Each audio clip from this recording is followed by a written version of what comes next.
নমস্কার।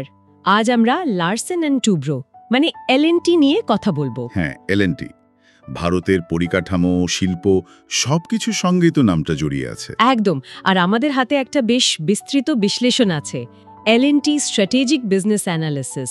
তো সেটার ভিত্তিতেই আমরা একটু গভীরে যাব। মানে কোম্পানিটা এখন কোথায় দাঁড়িয়ে, ব্যবসার ধরন কি, আর্থিক অবস্থা আর ভবিষ্যতের সম্ভাবনাই বা কেমন। ঠিক, চেষ্টা করা যাক ব্যাপারটা সহজ করে বোঝার। আচ্ছা, প্রথমেই বলি, এলএনটি মানে কিন্তু শুধু ব্রিজ বা রাস্তা বানানো নয়। এদের কাজের পরিধিটা মানে বিশাল। অবশ্যই পরিকাঠামো তো আছেই, তার সাথে শক্তি, হাইটেক ম্যানুফ্যাকচারিং। হ্যাঁ, এমনকি আইটি আর ফিনান্সিয়াল সার্ভিসেও এরা বেশ বড় প্লেয়ার। সত্যি তাই। আর সবচেয়ে অবাক করার মতো ব্যাপার হলো ওদের অর্ডার বুক, মানে হাতে থাকা কাজের পরিমাণ, সেটা নাকি এখন রেকর্ড প্রায় 6,12,000 কোটি টাকা। ভাবা যায় 6.12 লক্ষ কোটি। এটা তো মানে অনেক বছরের জন্য একটা আয়ের নিরাপত্তা দিয়ে দেয়। তাই তো।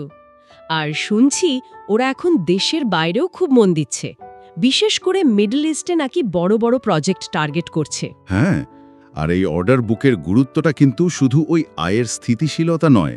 ধরুন সাপ্লায়ারদের সঙ্গে দর কষাকষি করা বা ধরুন দীর্ঘমেয়াদী কোনো প্ল্যানিং করা, এসব ক্ষেত্রেও এটা বিরাট সাহায্য করে। আচ্ছা। আর এখানেই মানে ওদের ব্যবসার যে মডেলটা, ওই যেটাকে অনেকে টুইন ইঞ্জিন বলে, সেটা খুব ইন্টারেস্টিং। টুইন ইঞ্জিন একটু বুঝিয়ে বলবেন? হ্যাঁ, মানে দেখুন, একদিকে আছে ওদের কোর ব্যবসা, প্রজেক্ট আর ম্যানুফ্যাকচারিং, মানে ওই নির্মাণ ইঞ্জিনিয়ারিংয়ের কাজগুলো, বিশাল স্কেলের কাজ। বেশ। আর অন্যদিকে আছে সার্ভিসেস, যেমন ধরুন আইটি, টেকনোলজি সার্ভিসেস। এগুলোর লাভের মার্জিন কিন্তু সাধারণত বেশ ভালো থাকে। ও আচ্ছা, মানে দুটো আলাদা ধরনের ব্যবসা। একদম, এই দুটো ইঞ্জিন একসাথে চলে। এর ফলে কি হয়, একদিকে ঝুঁকিটা ভাগ হয়ে যায়, আবার অন্য ব্যবসার জন্য মানে হাই মার্জিন ব্যবসার থেকে টাকাও আসে। দারুণ তো স্ট্র্যাটেজিটা। আর ওদের মালিকানার ব্যাপারটা নিয়েও কিন্তু একটা কথা বলার আছে। মানে কোনো নির্দিষ্ট প্রমোটার গ্রুপ বা পরিবার নেই। তাই নাকি? হ্যাঁ, কোম্পানি শেয়ারের একটা বড় অংশ থাকে এলএনটি এমপ্লয়িজ ট্রাস্টের হাতে। এর ফলে ম্যানেজমেন্ট অনেক বেশি প্রফেশনাল হতে পারে, তারা অনেক বেশি লং টার্ম ভাবতে পারে, কোনো পারিবারিক চাপ থাকে না। বাহ, এটা তো বেশ অন্যরকম। আচ্ছা, সাম্প্রতিক রেজাল্ট কেমন? মানে এই যে মডেলের কথা বললেন, তার প্রতিফলন কি দেখা যাচ্ছে? দেখা যাচ্ছে তো বটেই।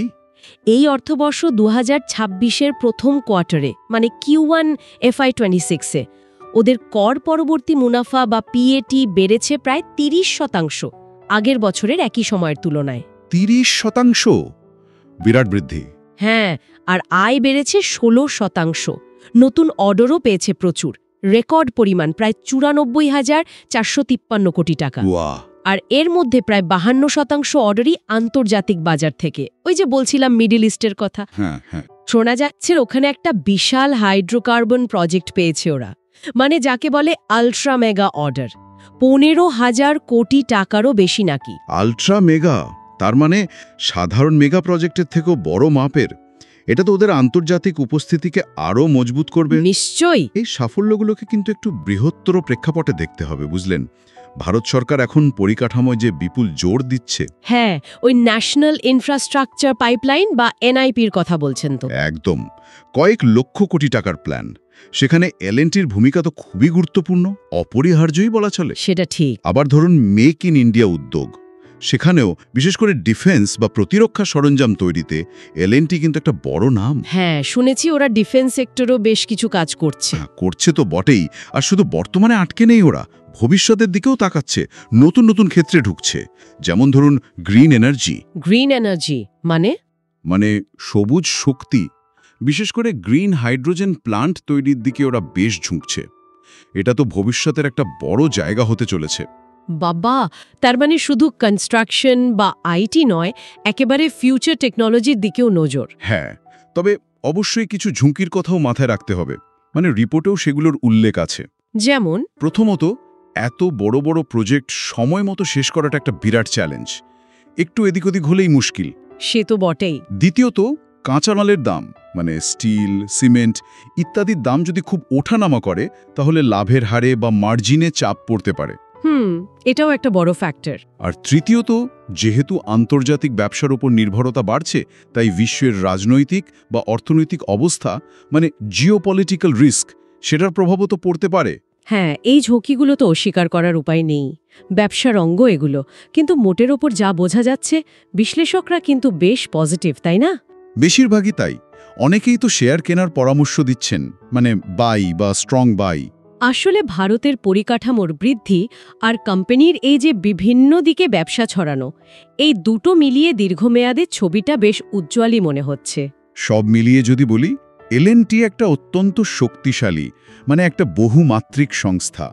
ভারতের যে অর্থনৈতিক গ্রোথ স্টোরি, তার একটা মূল চালিকা শক্তি। আর শুধু দেশে নয়, বিদেশেও নিজেদের ছাপ রাখছে। হ্যাঁ, আন্তর্জাতিক হচ্ছে, আবার ভবিষ্যতের প্রযুক্তির দিকেও এগোচ্ছে। কিছু চ্যালেঞ্জ তো থাকবেই, কিন্তু এদের ভিতটা, মানে বাজারের অবস্থান, খুবই মজবুত। তাহলে আলোচনাটা শেষ করার আগে একটা প্রশ্ন রেখে যাই, কি বলেন? হ্যাঁ, বলুন না। এই যে গ্রিন হাইড্রোজেনের মতো একেবারে নতুন প্রযুক্তির দিকে এলএনটি এত বড় করে ঝুঁকছে, আগামী 10 বছরে এটা কি শুধু একটা ইঞ্জিনিয়ারিং বা কনস্ট্রাকশন কোম্পানি হিসাবে ওর পরিচয়টাকে একদম বদলে দেবে? খুব ইন্টারেস্টিং প্রশ্ন। এটা নিয়ে সত্যি ভাবার অবকাশ রইল। হয়তো এলএনটি ভবিষ্যতে একটা এনার্জি বা টেকনোলজি কোম্পানি হিসেবেও পরিচিত হবে, কে বলতে পারে।